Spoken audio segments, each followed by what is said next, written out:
चंडिकाय। दुर्गा सप्तशती पंचम अध्याय। सप्तशती के पिछले अध्यायों में देवी माँ के महामाया स्वरूप माँ दुर्गा का अवतार और महिषासुर संहार के बारे में बताया गया था। दुर्गा सप्तशती के इस अध्याय में या देवी सर्वभूतेषु मंत्र विस्तार से दिया गया है। दुर्गा सप्तशती के 700 श्लोकों में से इस अध्याय में 129 श्लोक आते हैं। इस पंचम अध्याय में या देवी सर्वभूतेषु मंत्र के जरिए देवता किस प्रकार देवी की स्तुति करते हैं यह बताया गया है। या देवी सर्वभूतेषु मंत्र से यह पता चलता है कि देवी माँ किस प्रकार जगत के सभी प्राणियों में अपने अलग अलग स्वरूपों में निरंतर स्थित रहती हैं, जैसे कि बुद्धि रूप में, शांति रूप में, क्षमा रूप में, दया रूप में आदि। साथ ही इस अध्याय में चंड, मुंड और निशुंभ शुंभ असुरों के प्रसंग की शुरुआत है। अंबिका के रूप की प्रशंसा सुनकर शुंभ का उनके पास दूत भेजना, देवी और दूत का संवाद और दूत का निराश लौटना आदि प्रसंग भी इस अध्याय में आते हैं। आइए दुर्गा सप्तशती के पंचम अध्याय का पठन करें। महर्षि मेधा कहते हैं, पूर्व काल में शुंभ और निशुंभ नामक असुरों ने अपने बल के घमंड में आकर इंद्र के हाथ से तीनों लोकों का राज्य और यज्ञ भाग छीन लिए। वे दोनों सूर्य, चंद्रमा, कुबेर, यम और वरुण के अधिकारों का भी उपयोग करने लगे। वायु और अग्नि का कार्य भी वे ही करने लगे। उन दोनों ने सब देवताओं को अपमानित, राज्य भ्रष्ट, पराजित तथा अधिकारहीन करके स्वर्ग से निकाल दिया। उन दोनों असुरों से तिरस्कृत देवताओं ने अपराजिता देवी का स्मरण किया और सोचा, जगदम्बा ने वर दिया था कि आपत्ति काल में स्मरण करने पर मैं तुम्हारी आपत्तियों का नाश कर दूंगी। यह विचार कर देवता गिरिराज हिमालय पर गए और वहाँ भगवती विष्णु माया की स्तुति करने लगे।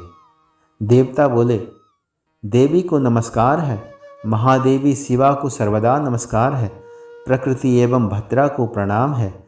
हम लोग नियम पूर्वक जगदम्बा को नमस्कार करते हैं। रौद्रा को नमस्कार है, नित्या, गौरी एवं धात्री को बारंबार नमस्कार है। ज्योत्स्नामयी चंद्र रूपनी एवं सुख स्वरूपा देवी को सतत प्रणाम है। माँ गौरी, रौद्रा को नमस्कार है। शरणागतों को कल्याण करने वाली वृद्धि एवं सिद्धि रूपा देवी को हम बारंबार नमस्कार करते हैं। नैकृति, राक्षसों की लक्ष्मी, राजाओं की लक्ष्मी तथा सवर्णी शिवपत्नी स्वरूपा आप जगदम्बा को बारंबार नमस्कार है। दुर्गा, दुर्गपारा, दुर्गा, दुर्गपारा, सारा, सर्वकारिणी, ख्याति, कृष्णा और धूम्रा देवी को सर्वदा नमस्कार है। अत्यंत सौम्य तथा अत्यंत रौद्र रूपा देवी को हम नमस्कार करते हैं, उन्हें हमारा बारंबार प्रणाम है। रौद्र और सौम्य रूपा देवी को नमस्कार है। कृति देवी को बारंबार नमस्कार है। जो देवी सब प्राणियों में विष्णु माया के नाम से कही जाती हैं, उनको नमस्कार, उनको नमस्कार, उनको बारंबार नमस्कार है। जो देवी सब प्राणियों में चेतना कहलाती हैं, उनको नमस्कार, उनको नमस्कार, उनको बारंबार नमस्कार है। जो देवी सब प्राणियों में बुद्धि रूप से स्थित हैं, उनको नमस्कार, उनको नमस्कार, उनको बारंबार नमस्कार है। जो देवी सब प्राणियों में निद्रा रूप से स्थित हैं, उनको नमस्कार, उनको नमस्कार, उनको बारंबार नमस्कार है। जो देवी सब प्राणियों में क्षुधा रूप से स्थित हैं, उनको नमस्कार, उनको नमस्कार, उनको बारंबार नमस्कार है। जो देवी सब प्राणियों में छाया रूप से स्थित हैं, उनको नमस्कार, उनको नमस्कार, उनको बारंबार नमस्कार है। जो देवी सब प्राणियों में शक्ति रूप से स्थित हैं, उनको नमस्कार, उनको नमस्कार, उनको बारंबार नमस्कार है। जो देवी सब प्राणियों में तृष्णा रूप से स्थित हैं, उनको नमस्कार, उनको नमस्कार, उनको बारंबार नमस्कार है। जो देवी सब प्राणियों में क्षमा रूप से स्थित हैं, उनको नमस्कार, उनको नमस्कार, उनको बारंबार नमस्कार है। जो देवी सब प्राणियों में जाति रूप से स्थित हैं, उनको नमस्कार, उनको नमस्कार, उनको बारंबार नमस्कार है। जो देवी सब प्राणियों में लज्जा रूप से स्थित हैं, उनको नमस्कार, उनको नमस्कार, उनको बारंबार नमस्कार है। जो देवी सब प्राणियों में शांति रूप से स्थित हैं, उनको नमस्कार, उनको नमस्कार, उनको बारंबार नमस्कार है। जो देवी सब प्राणियों में श्रद्धा रूप से स्थित हैं, उनको नमस्कार, उनको नमस्कार, उनको बारंबार नमस्कार है। जो देवी सब प्राणियों में कांति रूप से स्थित हैं, उनको नमस्कार, उनको नमस्कार, उनको बारंबार नमस्कार है। जो देवी सब प्राणियों में लक्ष्मी रूप से स्थित हैं, उनको नमस्कार, उनको नमस्कार, उनको बारंबार नमस्कार है। जो देवी सब प्राणियों में वृत्ति रूप से स्थित हैं, उनको नमस्कार, उनको नमस्कार, उनको बारंबार नमस्कार है। जो देवी सब प्राणियों में स्मृति रूप से स्थित हैं, उनको नमस्कार, उनको नमस्कार, उनको बारंबार नमस्कार है। जो देवी सब प्राणियों में दया रूप से स्थित हैं, उनको नमस्कार, उनको नमस्कार, उनको बारंबार नमस्कार है। जो देवी सब प्राणियों में तुष्टि रूप से स्थित हैं, उनको नमस्कार, उनको नमस्कार, उनको बारंबार नमस्कार है। जो देवी सब प्राणियों में माता रूप से स्थित हैं, उनको नमस्कार, उनको नमस्कार, उनको बारंबार नमस्कार है। जो देवी सब प्राणियों में भ्रांति रूप से स्थित हैं, उनको नमस्कार, उनको नमस्कार, उनको बारंबार नमस्कार है। जो जीवों के इंद्रिय वर्ग की अधिष्ठात्री देवी एवं सब प्राणियों में सदा व्याप्त रहने वाली हैं, उन व्याप्ति देवी को बारंबार नमस्कार है। जो देवी चैतन्य रूप से इस संपूर्ण जगत को व्याप्त करके स्थित हैं, उनको नमस्कार, उनको नमस्कार, उनको बारंबार नमस्कार है। पूर्व काल में अभिष्ट की प्राप्ति होने से देवताओं ने जिनकी स्तुति की तथा देवराज इंद्र ने बहुत दिनों तक जिनका ध्यान किया, वह कल्याण की साधना भूता ईश्वरी हमारा कल्याण और मंगल करें तथा सारी आपत्तियों का नाश कर डालें। उद्दंड दैत्यों से सताए हुए हम सभी देवता जिन परमेश्वरी को इस समय नमस्कार करते हैं तथा जो भक्ति से विनम्र पुरुषों द्वारा स्मरण की जाने पर तत्काल ही सभी संकटों का नाश कर देती हैं, वे जगदम्बा हमारा संकट दूर करें। मेधा ऋषि कहते हैं, राजन, इस प्रकार जब देवता स्तुति कर रहे थे, उस समय पार्वती देवी गंगा जी के जल में स्नान करने के लिए वहां आई। उन सुंदर भौहों वाली भगवती ने देवताओं से पूछा, आप लोग यहाँ किसकी स्तुति करते हैं? तभी उन्हीं के शरीर कोश से प्रकट हुई शिवा देवी बोली, शुंभ दैत्य से तिरस्कृत और युद्ध में निशुंभ से पराजित हो यहाँ एकत्रित हुए ये समस्त देवता मेरी ही स्तुति कर रहे हैं। पार्वती जी के शरीर कोश से अंबिका का प्रादुर्भाव हुआ था, इसीलिए वे समस्त लोकों में कौशिकी कही जाती हैं। कौशिकी के प्रकट होने के बाद पार्वती देवी का शरीर काले रंग का हो गया, अतः वे हिमालय पर रहने वाली कालिका देवी के नाम से विख्यात हुई। तदंतर शुंभ निशुंभ के वृत्त चंडमुंड वहां आए और उन्होंने परम मनोहर रूप धारण करने वाली अंबिका देवी को देखा। वे शुंभ के पास जाकर बोली, महाराज, एक अत्यंत मनोहर स्त्री है जो अपनी दिव्य कांति से हिमालय को प्रकाशित कर रही है। वैसा उत्तम रूप कहीं किसी ने भी नहीं देखा होगा।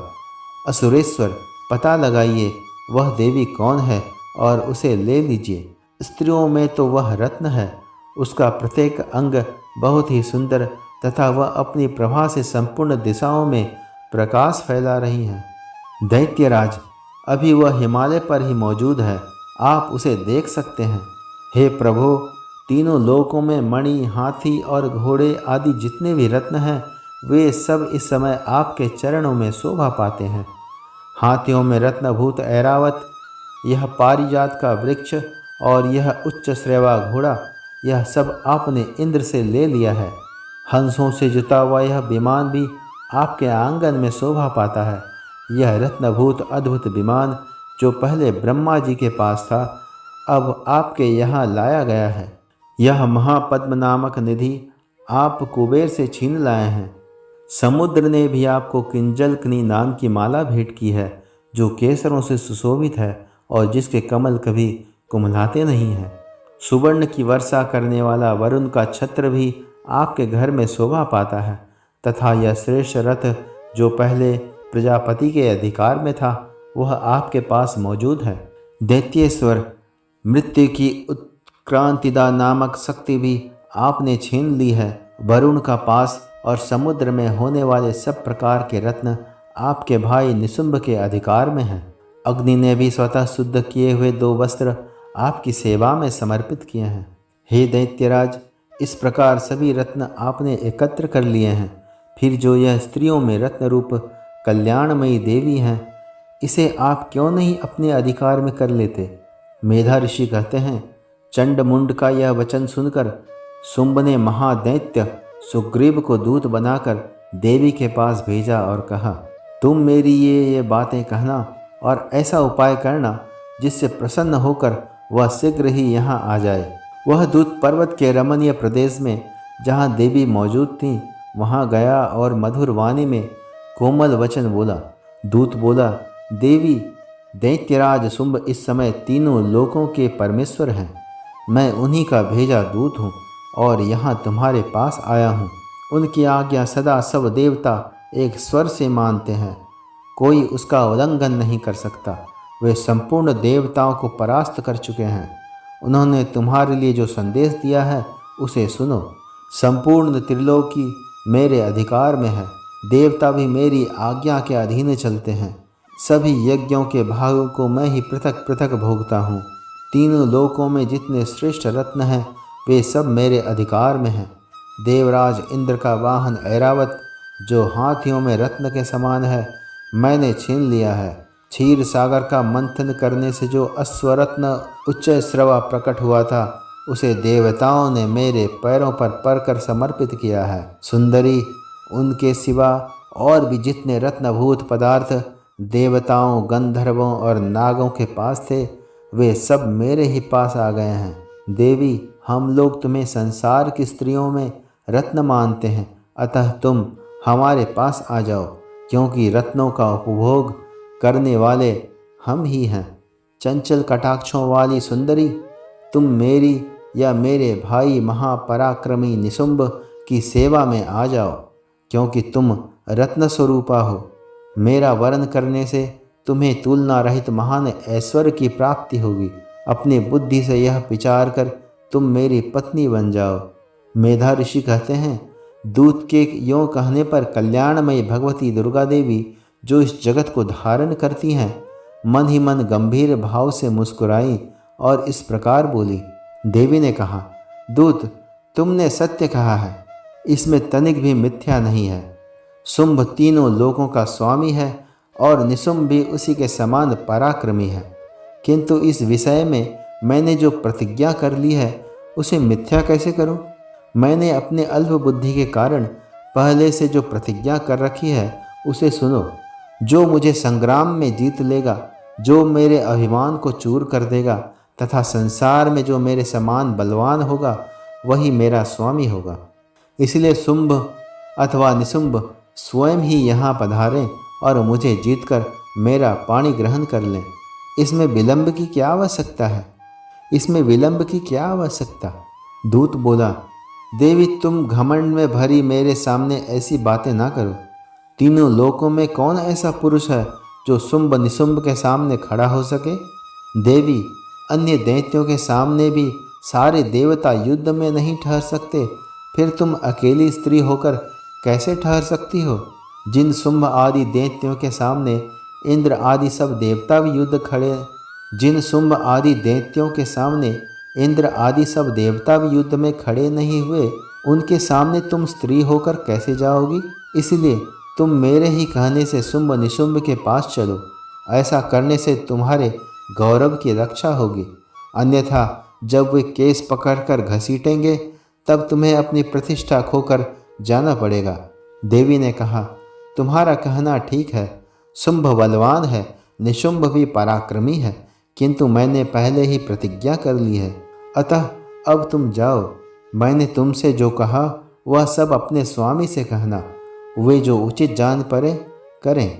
इस प्रकार श्री मार्कंडेय पुराण में सावर्णिक मनवंतर की कथा के अंतर्गत देवी महात्म्य में देवी दूत संवाद नामक 5वां अध्याय पूरा हुआ। ओम नमः चंडिकाय, ओम नमः चंडिकाय, ओम नमः चंडिकाय।